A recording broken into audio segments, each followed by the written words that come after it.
El cariño de la gente se siente y... Sí, pero hay que moverlo normal. Sí. Ahí.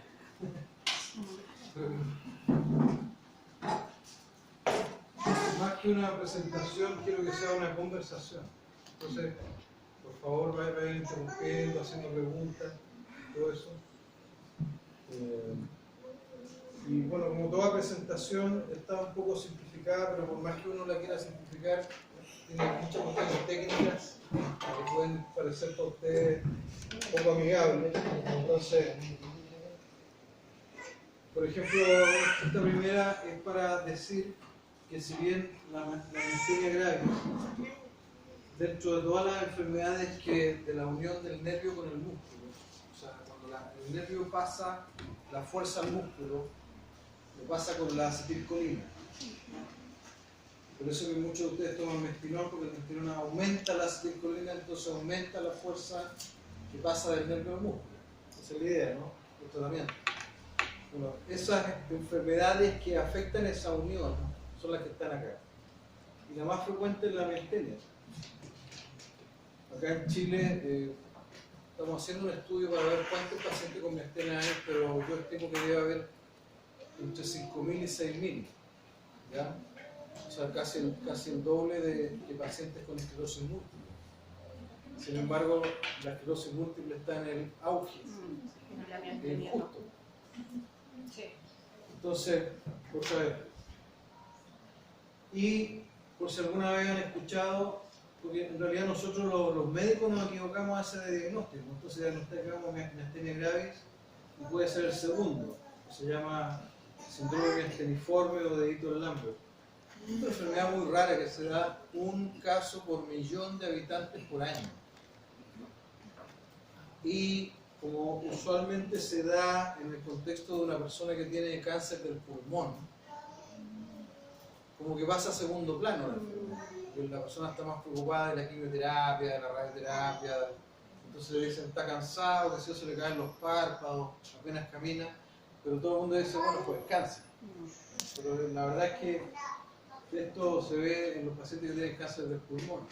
A veces no hay cáncer, pero nosotros tenemos algunos casos cuando nosotros los neurólogos encontramos un paciente con esto que no es cáncer, hacemos una fiesta, porque es tan raro, y se lo presentamos a los otros colegas, así en foro y qué sé yo. La miastenia congénita, esto es raro también, es bastante raro, pero hay que pensar en eso cuando una persona tiene miastenia y tiene además la mamá o el papá y los hermanos. Aún ocurriendo así en familia, puede ser igual miastenia gravis, porque lo que se hereda familiarmente es el sistema inmunológico. Y si el sistema inmunológico le falla a una persona y se produce la miastenia, bueno, también le puede pasar al hermano o al padre porque tiene los mismos genes inmunológicos.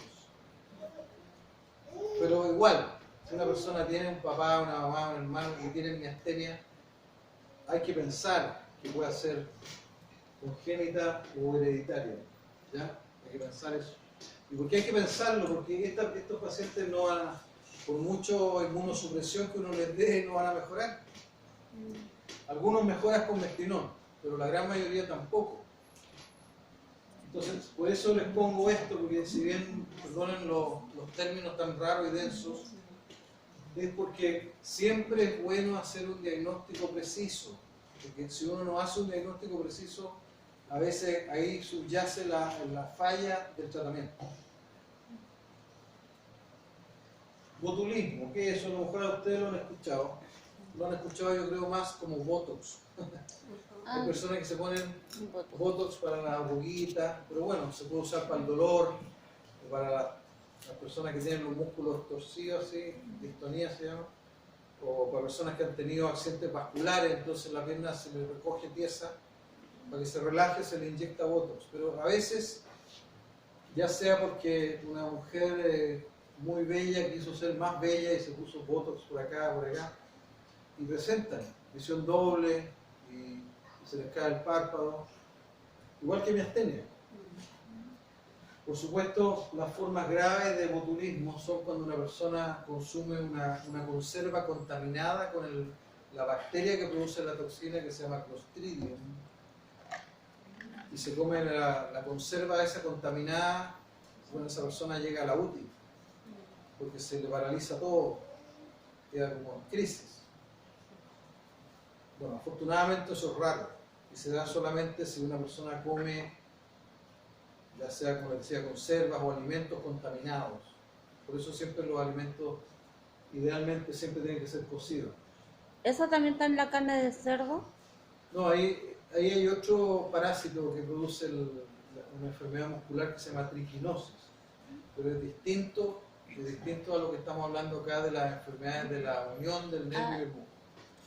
La triquinosis es un parásito que cuando está en el cerdo está como larva, como huevos, entonces el individuo lo come y eso se le va a los músculos propios y se llena el músculo de esos parásitos. Entonces está tan lleno y tan inflamado el músculo que se paraliza a la persona. Por eso es otra enfermedad. Afortunadamente lo vemos muy poco hoy día. Y los venenos, bueno, más raro todavía, porque acá en Chile afortunadamente no tenemos serpientes venenosas, así como en otros países más tropicales o de Asia. Pero hay la vulgarotoxina, que es un veneno que tiene la serpiente. La serpiente muerde a su presa, le inyecta el veneno, entonces la presa en pocos segundos o minutos queda paralizada, porque le da esto. La unión neuromuscular no funciona, se paraliza y así la serpiente se traga a la presa, digamos, varias horas. Bueno, pero la miastenia gravis lo que nos tiene acá, y no sé si va a avanzar como el otro o no. Hacia abajo. Hacia abajo. Vamos a tener que hacerlo con el. Les voy a mostrar la unión neuromuscular. Tampoco es un monito o un dibujito muy amigable, pero es un esquema que es fiel a la realidad. Aquí viene el nervio, aquí está el músculo.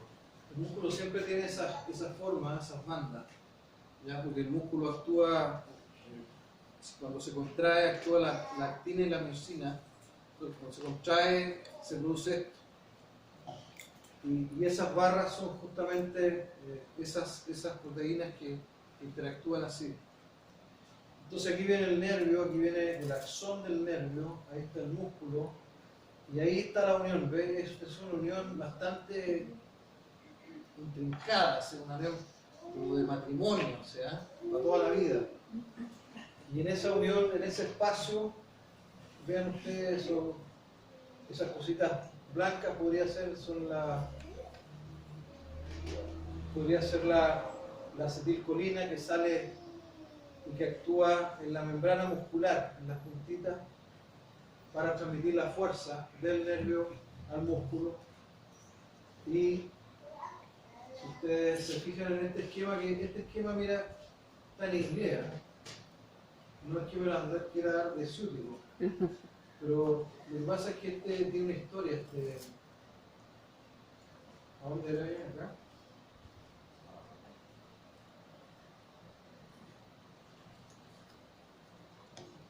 Tiene una historia porque este dibujo lo hizo de puño y computador, sería, ¿no? Este doctor, no sabe el nombre, este doctor al cual ustedes y nosotros los médicos le debemos mucho. Ahí está, John Newson Davis. No era un rockero, ni era ¿cómo se llama? El DJ, con ese nombre. Era un neurólogo inglés. Y gracias a él, casi todo lo que sabemos hoy día de la miastenia lo descubrió él. Y este gallo era tan empeñoso, así era. Empezó a hacer un estudio hace 10 años. Empezó a juntar gente de Santiago de Chile, ahí es donde estaba metido el doctor Sea, en Estados Unidos, en Europa, en diferentes países, para demostrar si la timectomía sacar el timo, ¿servía o no? Entonces este gallo iba a todas partes, a Chile vino varias veces. Incluso lo tuvimos hospitalizado en Chile porque le dio una neumonía. Uy, me lo pasó. Pero de haber tenido mi edad, tal vez un poco más, si no era muy viejo, y fue a ver el estudio, los que estaban estudiando a Rumania. Iba en el auto y lo chocó un camión, y cayó, se desbarrancó y murió. Sin terminar el estudio. Y cuando terminaron el estudio, que fue publicado el año antepasado, el 2017, o sea, un año y medio, hicieron un reconocimiento para él. Pero él además fue el que describió los anticuerpos. Entonces él hizo este monito, y lo que muestra acá el monito es lo que yo les decía delante. Este es el terminal del nervio, que está en azul. Este es el músculo que está como un cilindro blanco aquí. Pero él pone esas pelotitas que están como blancas y rojas en la acetilcolina, la que pasa la fuerza al músculo. Y lo que se enferma en la miastenia son estas estructuras como rojas que están aquí, que son el receptor de la acetilcolina. ¿Ya? Ahora, hay otras formas ahí, está esa azul, está esa verde, porque se han ido descubriendo también otras formas de miastenia en que no es el receptor de acetilcolina el que es atacado, sino que son proteínas que están alrededor de él. Y es comprensible. Si usted produce anticuerpos contra el receptor de acetilcolina, es lo que se llama ACRA.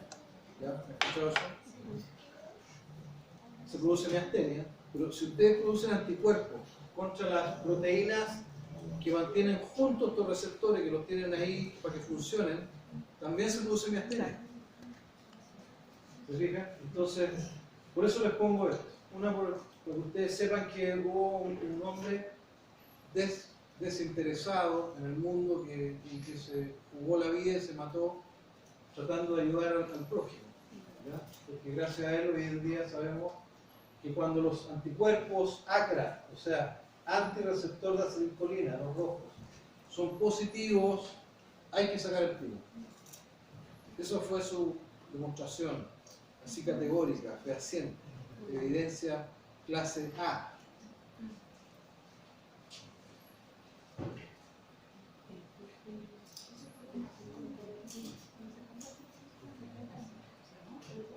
¿Cuándo se concluyó eso, doctor?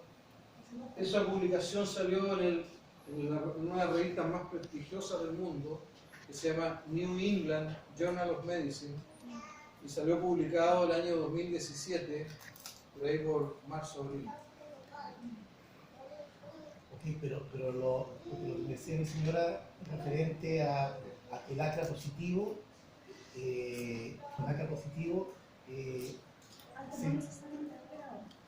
no, pero con ACRA positivo sí habían doctores ya que hace 10 años atrás que ya estaban operando, ¿no es cierto? Que antes operábamos a todos los miastenios. Fueran ACRA positivo, ACRA negativo, o lo que era más frecuente, que no teníamos ningún anticuerpo. Porque o no habían salido o eran muy caros. Entonces usábamos otros parámetros, decíamos, a ver, esta persona es más joven, tiene menos de 60, tiene 2 años o menos de evolución, o sea, no tiene mucho tiempo, está relativamente bien, no está en crisis, pero la miastenia, qué sé yo, es de todo el cuerpo. Entonces, a esa persona se le hacía, pero no había ninguna evidencia científica. Sabíamos que funcionaba en muchos pacientes, pero lo que demostró este estudio, que salió hace 2 años, fehacientemente, es que los pacientes que tienen ACRA positivo, esos son los que mejoran. Porque si tienen otro anticuerpo o son negativos, la probabilidad de mejorar ahí es 50-50, es como una moneda al aire. Entonces el paciente debe saber eso. ¿Ah? Doctor, ¿solamente existe como examen el ACRA positivo y el MAS? Como examen comercial, solo esos dos. Ya. El canal de potasio y el antiagrina, que eran las otras proteínas que se veían ahí, no están comercialmente disponibles aún. Pero aunque a una persona, es que esto es re importante lo que usted dice, porque a una persona le hiciéramos acra, anti-masa, anti-agrina, anti-PLR, no PLR, es otra cosa. Igual habría un porcentaje de pacientes que tienen miastenia y que los anticuerpos son negativos. Entonces, vuelvo a recalcar lo que dije al principio. Lo más importante es lo que usted le cuente al médico y lo que ustedes acuerden como diagnóstico. ¿Ya? Porque los exámenes, sean estos anticuerpos, pucha, son de peso. Si a una persona le sale positivo los anticuerpos ACRA, yo no tendría ningún peso específico para decirle, no, usted no tiene miastenia. O sea, tiene su peso. Pero el problema es que no siempre están positivos. Entonces uno tiene que basarse en muchas cosas. ¿Siempre debiera mejorar una miastenia si tienes ACRA positivo y te sacas el quimio? La cifra que mostró el estudio era 70%, pero ese es el estudio, ese es el número estadístico. Pero en la vida real, más del 90%. ¿Ya? Doctor, tengo una duda. Lo que pasa es que No, lo que pasa es que ¿Y qué pasó conmigo? Usted le sacaron el tipo, Sí, no mejoró. hace como 7 años. Ya. Y era ACRA positivo. ACRA positivo. Ya, Y el MAX negativo. ya, no, o sea, usted era la paciente ideal, joven. ¿Cuánto tiempo de evolución tenía? Meses. menos de un año. La paciente ideal. Qué extraño. O sea, Lo puso más debería raro. haber mejorado sí o sí. Hay a lo mejor algunas razones por las cuales no mejoró, pero es meramente especulativo lo que voy a decir. Algunas personas que tienen miastenia tienen ACRA positivo, tienen MAS negativo, pero tienen otros anticuerpos contra el músculo positivos. Hay algunos anticuerpos que se llaman contra el músculo estriado, antititina, antidespina, y resulta que por mucho que uno a veces saque el timo, la enfermedad sigue su curso porque son muchos los anticuerpos que están provocando la enfermedad. Y si hablamos de esos otros anticuerpos, estamos hablando ya no de una enfermedad de la unión neuromuscular, sino que estamos hablando ya de una enfermedad del músculo, que es mucho más difícil de tratar, de manejar, de recuperar. Y que no va a responder. ¿Cómo respondía usted al mestinón? ¿Bien? Ya. Al principio más o menos, porque ahora bien. Ya. ¿Cuándo se hizo la timectomía? ¿Le hicieron? 2012. Ya. Fíjense que lo que están haciendo estos que publicaron el trabajo del 2017, probablemente va a ser publicado el 2020, si es que no a fines de este año, el seguimiento de todos los pacientes. Por eso le digo, la vida real puede que sea el 90%, porque todos los pacientes tienden a mejorar. Algunos antes que otros, algunos mejores que otros. Pero siempre el paciente timectomizado tiende a mejorar. Bueno, yo estuve bastante bien hace un año, 2 años. Y tuve como una crisis, pero sí Como un bajón. una bajón. Vamos a ver por qué se producen esos bajones. Porque eso es bastante frecuente.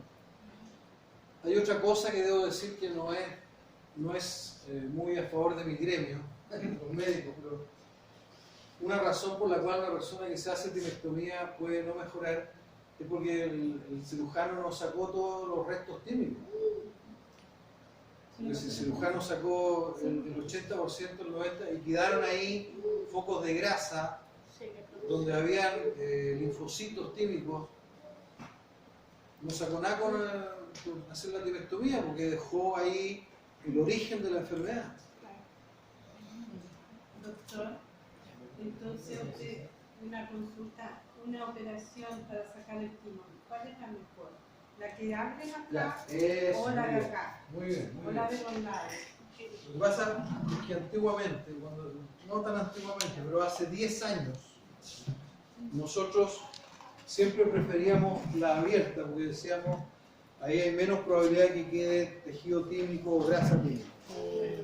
Pero la verdad es que la evidencia ha mostrado de que no, de que las dos tienen igual posibilidad de limpiar todo o dejar restos. Sí, porque a mí me operaron. ¿Usted la abrieron? No, me operaron por acá. ¿Está bien hecho? Y él Hoy en día ya no hay muy pocos cirujanos que recomiendan abierto. y él me mostró por la camarita y tenía en su celular y me dijo así te quedó. Y se veía como esta mano así pero rojo. Claro. Y te saqué toda la grasa. No, si eso al ojo desnudo del cirujano, siempre todo está perfecto. Claro, yo- Ustedes han escuchado así que el pero cirujano yo no dice, tenía idea de Quedó que mala. la- claro, nunca que dice la eso. O sea, grasita era importante. el cirujano siempre dice, Qué hermoso. de repente dice, la operación fue un éxito. Se murió el paciente, pero bueno, pero la operación fue un éxito. Entonces, bueno, estoy haciendo un poco de broma de mis colegas que se creen en las manos de Dios, pero en el fondo yo creo que un cirujano tiene que creerse su cuento también, porque si no sería un cirujano penca, creo yo, no sería buen cirujano.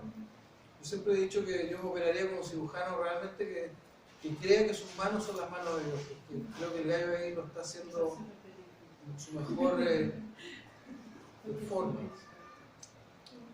Doctor, tengo una duda. A mí hace poco me llegaron los resultados y me dio el ACRA positivo. Y yo estoy tomando inmunosupresores, corticoides, pero aún así me dio súper alto. Pero me dice mi neurólogo que la timectomía a mí no me serviría de nada porque llevo 13 años con mi astenia. 13, Y ¿no? dice que ya mis anticuerpos están en todos los órganos, que habría que sacarme todos los órganos. Es posible, es una suposición. Es una suposición. No lo podemos demostrar. Oye, Pero hay una cosa a favor suya para hacer la timectomía. Una que es muy joven. Y por supuesto, no se hace ahora la timectomía abierta, porque debe ser una muy cruenta. Entonces, como una cirugía toracoscópica, es como una cirugía mínimamente invasiva. Entonces, poniendo las cosas en la balanza, yo creo que es mejor, hoy por hoy, sabiendo lo que sabemos, es mejor Sí, hacer la hacerla. timectomía. Pero es cierto lo que dice el médico. O sea, se puede especular de que se han pasado muchos años. ya no están solo en el timo, me los explicaba. linfocitos que producen los anticuerpos ya migraron del timo a otras partes, a ganglios, qué sé yo. Y entonces, claro, en ese caso no se sacan esos linfocitos.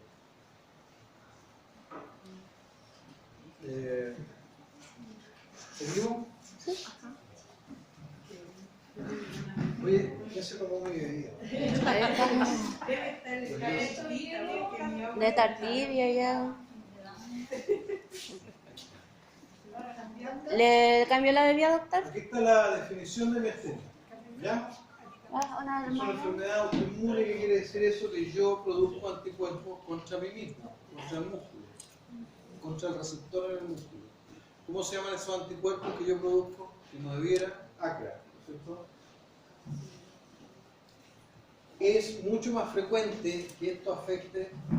Yo creo que es una pregunta que ustedes deben hacerse. ¿Por qué me afecta tal parte y otras no? ¿Por qué a mí me afectó todo el cuerpo y a esta señora al lado le afectó solo los ojos? Bueno, es frecuente de que sea mucho más en los ojos y alrededor de los ojos.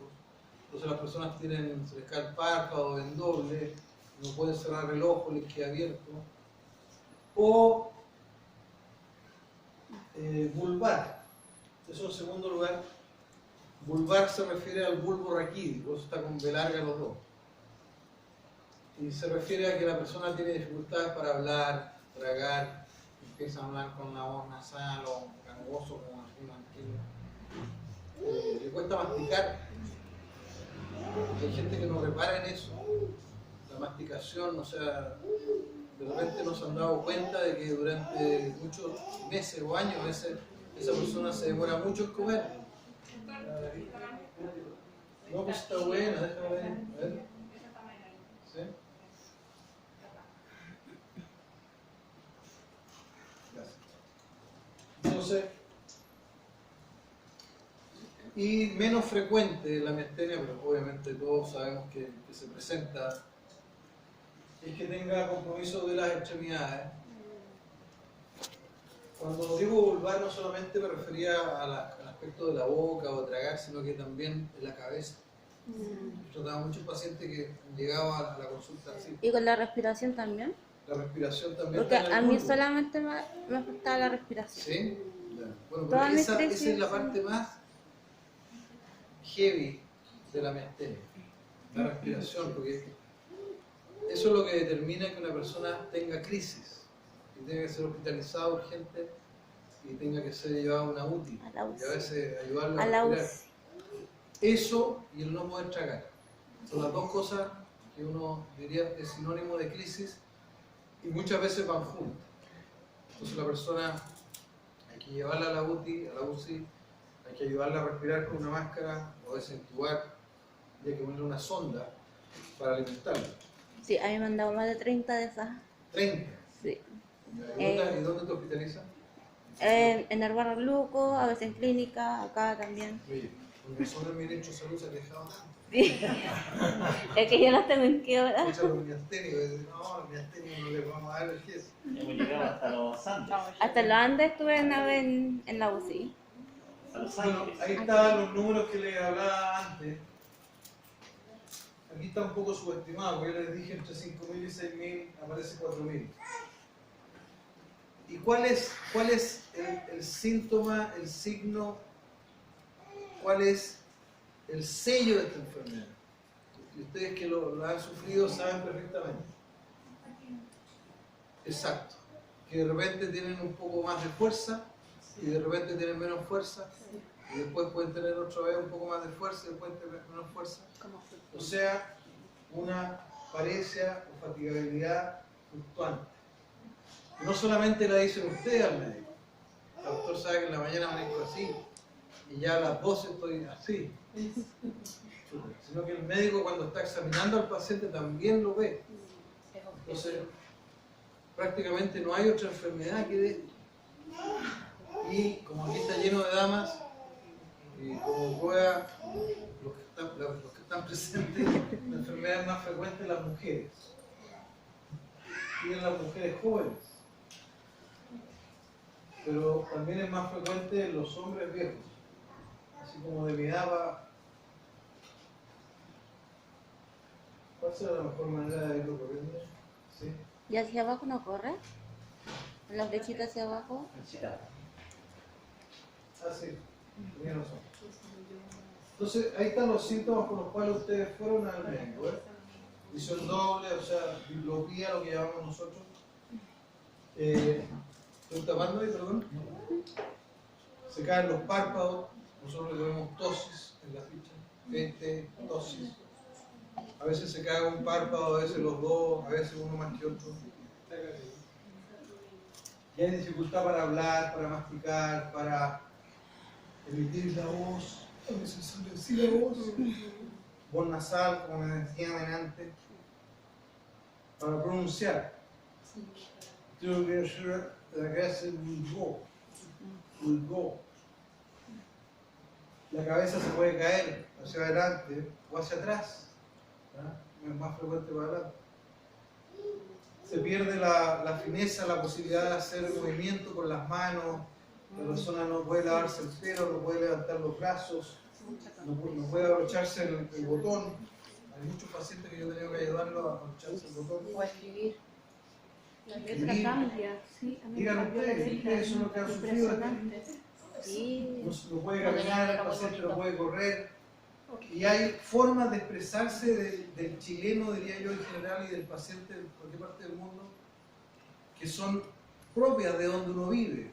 Y que a veces el médico le cuesta entender lo que el paciente quiere transmitirle. Yo he tenido pacientes con miastenia que me dicen, se me duermen las piernas. Entonces, si uno le dicen eso, uno dice, bueno, esta persona tiene diabetes, entonces tiene una neuropatía, o tiene una hernia, que se dio en la columna, que le está apretando la raíz, se le duermen las piernas. Pero no es como lo que uno diría, no es miastenia. Pero ustedes, les pongo eso como ejemplo. He venido a ver pacientes que están enfermos de los nervios. ¿Por qué ven al neurólogo? Porque estoy mal de los nervios. Ya, Alex, no lo podía decir. Vaya al psiquiatra, yo no soy pesado, ya le digo, diga. Entonces, enfermo de los nervios, la persona está enferma de los nervios porque trabajaba en una construcción, como con 15 operarios, y había una viejita que le hacía el almuerzo. Ya, pues a la 1 almuerzo, todo almorzando, daban las 2 y el gallo seguía comiendo. Y la viejita terminaba, empezaba a dar los platos, entonces el gallo estaba enfermo de los nervios porque sus compañeros le hacían bullying. Le decían, eres un flojo, estás sacando la vuelta, ¿hasta cuándo? Tal por cual. Así como tratan los compañeros de trabajo. Entonces, y por eso me iba a ver, estaba enfermo de los nervios y el gallo no, preguntándole así muy dirigidamente me cuenta que efectivamente que masticaba, se cansaba, le costaba tragar, a veces tenía debilidad de los brazos y era miastenia.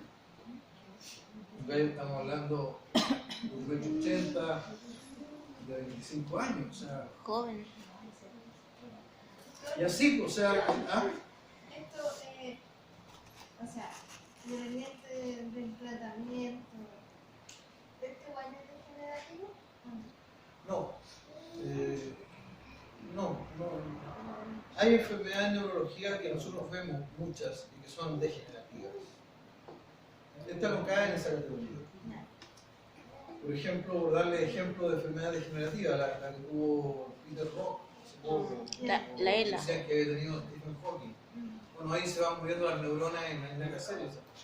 Alzheimer, Parkinson. La persona tiene Parkinson, hay tratamiento, pero cada vez va peor, va degenerando las neuronas.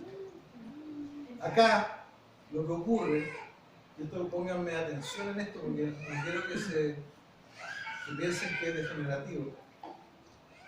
Si yo tengo una enfermedad como tú, 13 años, que estoy produciendo anticuerpos, por lo tanto estoy bombardeando el receptor diariamente, puede ocurrir un momento que los músculos afectados se cansen y digan, ya no puedo seguir produciendo más receptores. Porque todos los días esta niña con su anticuerpo me lo destruye. Entonces puede ocurrir genéticamente que un órgano muscular que antes era miasténico se transforme en miopático. Cuando hablamos de miopático, quiere decir que por mucho castinón que le demos, por mucha inmunosupresión que le demos, va a quedar así el músculo. Pero eso sigue cayendo en la categoría de no degenerativo. ¿Okay? ¿Le comento por una cosa? Dígame. Porque yo siento, tengo 10 años con esto. Siento que mi garganta ya no funciona. Porque una cosa, La garganta. no sé, de todo. No respondo. No. Puede ser la situación que yo le estoy planteando. Espero que no. Espero que no, porque quiere decir que ya es el músculo de la faringe, quedaron así. Ya no van a poder tener más fuerza, no van a poder sintetizar más receptores, ¿sí? Pero nunca pierda la esperanza. Quizás falta Yo he tenido otro pacientes que han tratamiento. han estado mal 20 años, mal, y han salido adelante. Entonces, no se puede saber. Estamos hablando de algo que es hipotético. ¿Perdón? Quizás falta otro tratamiento. Sí, pues yo siento que me faltan otros tratamientos. Pero, por ejemplo, para el estinol y el reposición, ya no. Bueno, ahí vamos a hablar de los tratamientos también al final. Ya. Doctor, ¿puedo hacer Dígame. una pregunta sobre los mismos síntomas? Mi mamá tiene miastenia y se lo diagnosticaron hace ya como 10 años, Ya. pero mi mamá cuenta historia, o sea, cuando se le diagnosticaron fue porque un día despertó y tenía una tos y se le cayó el ojo, y ahí como que fue el neurólogo y la verdad es que el diagnóstico no se demoró mucho en llegar. Pero mi mamá cuenta historias de hace, no sé, siempre cuenta que cuando yo soy la hija mayor, cuando me tuvo a mí, la matrona le dijo que ella después tenía que tener cesárea porque ella no tenía fuerza para pujar. Y cuenta estas mismas cosas como que se demoraban más en comer que los demás, que pasaban con muchas cosas, que eran como de que tenían debilidad de antes, que tal vez no era como tan clínica, pero que estaba de antes. Eso ocurre que puede ser eso, que como que haya tenido miastenia desde hace mucho tiempo antes que no se habían dado cuenta. Por Hasta que le dio supuesto, como... sí y sí. Sí. Yo la tuve años Eso es muy frecuente. sin diagnosticar. Porque se lo diagnosticaron además como a los Imagínate que yo 40. fuera millonario como Piñera, o más. Entonces, como me gusta la investigación y saber que si yo le hiciera a todos los chilenos un anticuerpo, encontraría muchos chilenos con anticuerpos y que no tienen síntomas según ellos. Pero si uno les pregunta finamente, sí, no, si la señora en realidad te quiere trabajar. la pega, la van a echar hoy día. Así que, Oiga, amor, bueno, pero cuando quiera. sí, nos mi juntamos. hija va a estar en contacto. ¿Ya? Y ella se va a quedar Ya. y ella me va a contar el resto. Un gusto. Chao. Muchas gracias. Gracias. Entonces, voy a encontrar muchas personas que tienen los anticuerpos positivos y no tienen síntomas. Entre comillas, no tienen síntomas. No son tan evidentes. Exacto. Nos han llamado la atención. El chileno, la chilena más que el chileno, es muy estoica. No se queja.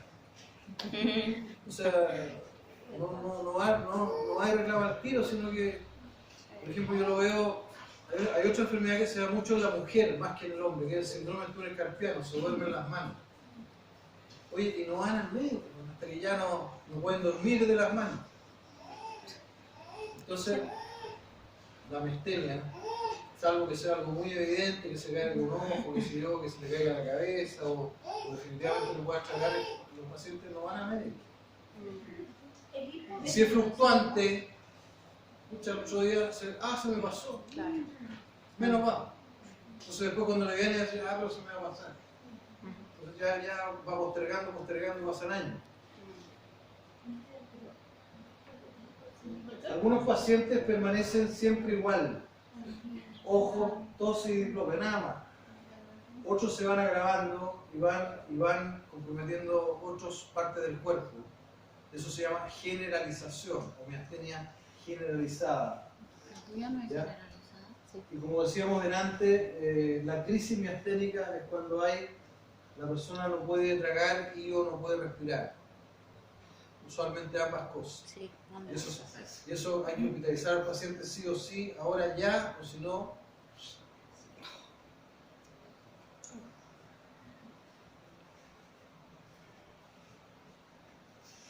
¿Cómo hacemos el diagnóstico? Como les dije al principio, el diagnóstico sigue siendo clínico. Lo hacen ustedes con su médico. Y aunque ustedes no lo crean, ustedes pueden reconocer un buen médico, porque aunque no sea neurólogo, el tipo puede pensar que usted puede tener miastenia. Yo a los pacientes, a ustedes que son miasténicos, o a cualquier paciente, a mi familia, le digo, mire, tenga un médico de confianza. No importa que no sea especialista, mejor que no sea especialista. Pero un médico que sepa escuchar y sepa interpretar lo que aprendió en la universidad, sepa interpretar y saber que esos síntomas podría ser esto. Entonces ese médico lo va a referir al especialista adecuado. Pero si ustedes toman esa decisión, chuta, me duele el cuello, qué sé yo, entonces voy al traumatólogo. El traumatólogo le pidió un escáner al cuello, una resonancia, nada. Entonces, ¿sabe? Voy a ir al reumatólogo, mejor me sigue doliendo el cuello. Entonces va al reumatólogo, el reumatólogo le hace chorrocientos exámenes de sangre, anticuerpos antinucleares, sigue, nada, todo negativo, le sigue doliendo el cuello. Le dan relajantes musculares porque le duele el cuello, y le duele más el cuello. Y yo lo que tenía esa persona, que estaba haciendo mucha fuerza con el cuello porque se le caía la cabeza, tenía miastenia. Entonces es súper importante que ustedes tengan un médico que no necesita ser neurólogo, pero que sea de confianza de ustedes y que escuche. ¿Ya? Eso se ha perdido hoy en día. Pero al médico, el médico uno le pide, ya vaya a hacerse un examen, tío. Sin terminar de cortar. ¿Sí? Hay muy pocos médicos que conversan con uno. Sí, Generalmente generalmente tiene que buscar a alguien, o sea, no pueden ser todos los médicos iguales. no. Desde Tensilón, no sé si lo han escuchado, eso que le ponen a la vena un medicamento y si la persona está con el párpado caído, durante algunos segundos se le da luz y después vuelve a caer. Sí, yo he escuchado. Eso lo hacen en Santiago, lo hacen, me parece que solamente en la Católica tienen. Nosotros teníamos, pero nos prohibieron comprarlo. Eso, el test de Tensilón, ¿qué es lo que hace que uno mejore cuando tiene miastenia? Porque eso no se podría aplicar como un tratamiento. No, es que luego se aplica. Que es como mestinón en mestinón. Ay, no. Pero es como un mestinón concentrado súper potente, pero que dura segundos. Como vamos a ver, el tratamiento subrayado de la enfermedad no es el mestilón. El mestilón es una ayuda Pero para que no usted pueda hacer ataca, sus ¿no? cosas, pero no trata la enfermedad en su origen. Anticuerpos, bueno, ya sabemos hoy día, hay varios lugares donde lo hacen ahora, pero eran caros, han ido bajando de precio, pero yo antiguamente le decía a los pacientes, no se haga el anticuerpo porque es muy caro. Pero hoy en día le digo, no, pídale prestado al vecino, que se yo, no sé, venda la tele, pida un préstamo, porque vale la pena hacerse el anticuerpo, porque si el anticuerpo es positivo, usted va por este camino, y si el anticuerpo es negativo, va por este otro camino. Entonces de ahí la importancia de hacerlo. La electromiografía, seguramente muchos se han hecho, yo hago electromiografía, un examen doloroso, Sí. pero la electromiografía de fibra única es muy sensible para hacer miastenia. Probablemente algunos de ustedes se han hecho, a lo mejor hasta yo le he hecho. Cuando llegué hace 20 años desde Canadá, donde hice mi fellow en esto, empecé a hacer fibra única. De ahí me llegaba un paciente al mes. Pero ahora todos los días hago. Porque ya se va haciendo, además que es barato. Sí. Es más barato hacerse ese examen Que que los un examen para túnel carpiano. Claro. Entonces, pero vuelvo a decir lo mismo. El diagnóstico sigue siendo clínico y el examen más específico, no sensible. Este es el más sensible, lo específico del anticuerpo. O sea, si una persona tiene el ACRA positivo, yo tendría que ser, no sé, mago o el papa para decirle, no, usted no tiene miastenia. O ¿Ok? sea, el ACRA positivo es propio solo de la miastenia, no de otras enfermedades. No de otras enfermedades, pero está descrito ACRA positivo en personas normales. Pero volvemos a lo mismo. Ay, ¿Serán esas personas normales o están compensadas o algún día van a ser miasténicos? Pero está descrito eso, personas normales con ACRA positivo. Pero no el título muy alto, de los bajos. Entonces el timo está relacionado con la miastenia y como dijimos antes, ahí donde dice 155 debe ser 15%.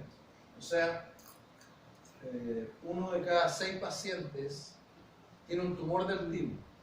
Todos los tumores del timo son benignos. Ahora, tenga anticuerpos positivos o negativos. Si hay timoma, hay que operar, sí o sí. ¿Ok? Hay pacientes que fueron al médico porque estaban resfriados, tuvieron una neumonía, le hicieron un escáner de tórax y en el escáner se encontró un timoma, una pelota de ping-pong. Y le empiezan a buscarlo y ahora tienen miastenia, no, se tengo fuerza, normal. Le sacan el timo y a veces años después tienen miastenia.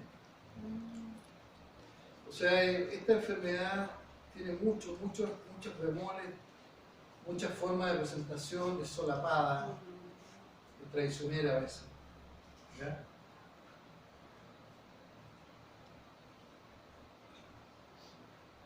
Bueno, eso era para mostrarles dónde está el timo, lo que decía delante la señora Tumami.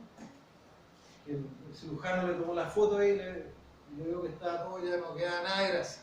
El problema es que a veces la grasa está entre medio de los pulmones, debajo del corazón, detrás del corazón. No es fácil así decir a 100% le saqué todo. Pero Uno tiene siempre la intención de sacar todo. en un escáner saldría que sí quedan restos de timo. Es que la grasa en un escáner se ve, tú sabes, negra. Entonces no, casi como el aire. El tórax está lleno de aire, entonces Para ver si quedan restos habría que abrirlo. no da el escáner, ni siquiera da la resonancia para ver con fineza. Porque un folículo tímico o de remanente tímico no mide centímetros, No. mide 1 milímetro o menos, cosas que no se ven en un examen.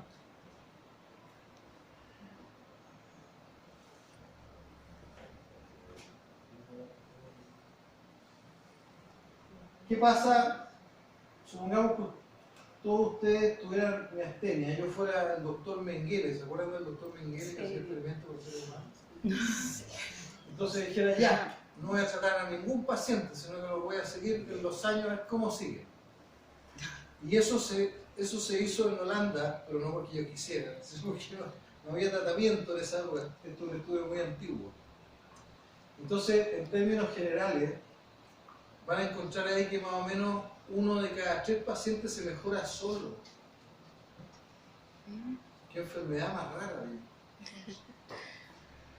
1 de cada 3 pacientes se agrava y llega a la UTI. Y 1 de cada 3 queda más o menos igual ahí. Entre que mejora y guatea. ¿Ya? ¿Sabes que después de esto no sé qué mucho ¿puedes ponerme anónimo? Ya. Le tapo la cara. Y esos números son reales, son de centenares de pacientes seguidos por año. Entonces, para que vean ustedes, hoy en día no se puede hacer esto. Todos los pacientes se tratan. Por lo tanto, la posibilidad de remisión ya está siendo casi 70-80%. Muy alta.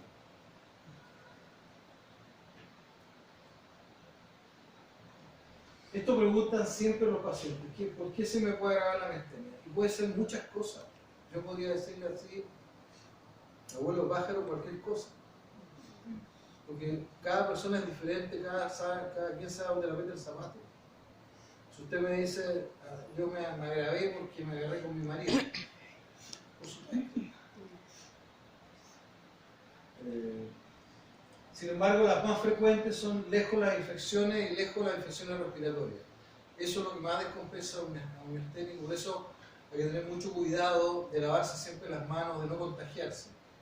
Hay que tener cuidado con las vacunas que se inyectan, porque si yo les digo, bueno, no se resfríen, que no les dé influenza, pero por otro lado, les puedo decir no se vacune, parece un contrasentido. Pero Hay por eso doctores tiene que cuidarse. dicen que no se vacunen. Hay otros doctores que sí se vacunen. Yo soy de los que digo que no se vacunen. A mí el doctor me dice que sí me vacune. No, yo soy del otro equipo. Yo soy de la Chile del Colo-Colo. Las cirugías. Por eso que una persona si va a ser operada tiene que estar súper bien de la miastenia, porque si no, después de la operación puede terminar en la UTI. O con el parto también. Con el parto se lo consideramos.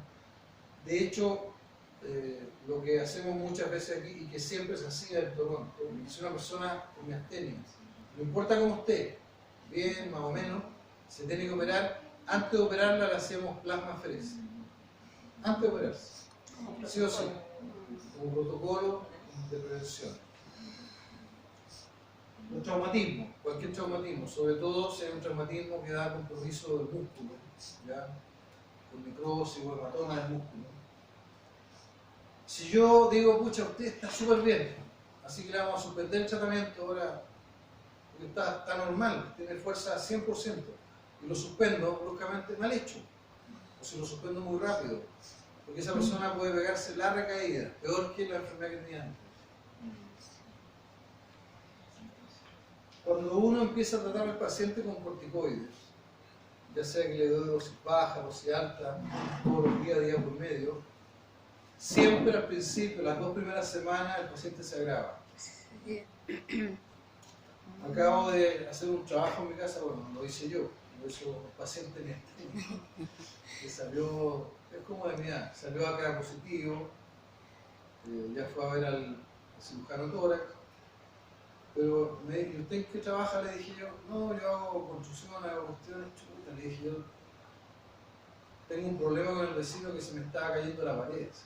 Con los temblores sucesivos, el gallo no hacía nada, entonces dije, ya no, yo lo voy a arreglar. Entonces él me dijo, ya, yo voy a hacer un presupuesto y yo se lo arreglo. Pero esto coincidió con que le empecé a dar los corticoides, día por medio. Y claro, se empezó a grabar, entonces pasaron como 2 semanas que nos apareció en la casa. Y ya le había pagado la mitad. Y después, como a la 3.ª semana lo llamo, me dice, estoy el después. Estoy súper bien, así mañana voy a trabajar.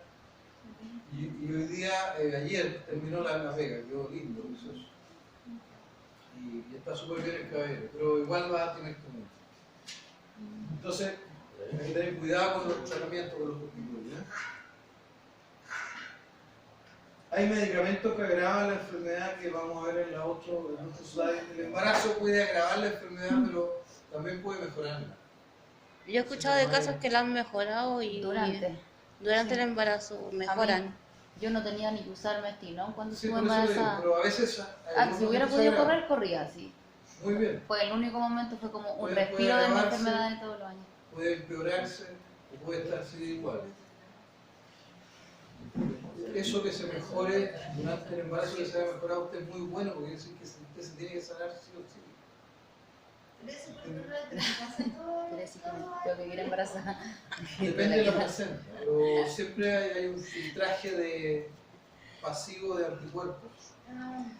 Y por supuesto, si pasa mucho, el niño nace con miastenia. Mis dos niñitos que estaban aquí nacieron con miastenia neonatal transitoria. Ya.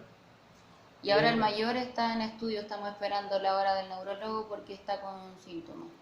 Con algunos síntomas, 7 años, que lo han llevado a neurólogos, pero los neurólogos le hacen el examen físico.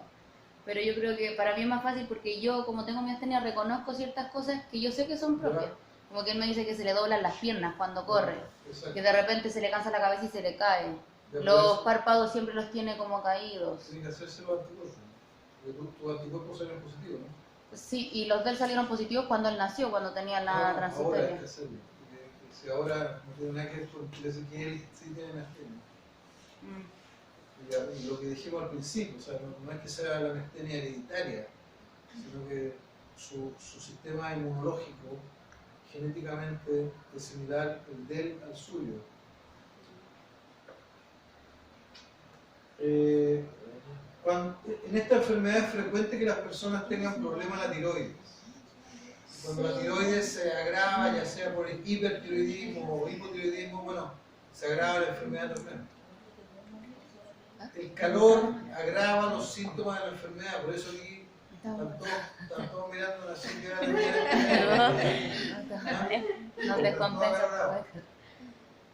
Hay muchos factores que no se sabe, pero ahí está lo que yo les digo. O sea, si usted encuentra que algo le hace mal, tiene que primero creerse a sí mismo y de ahí contárselo al médico.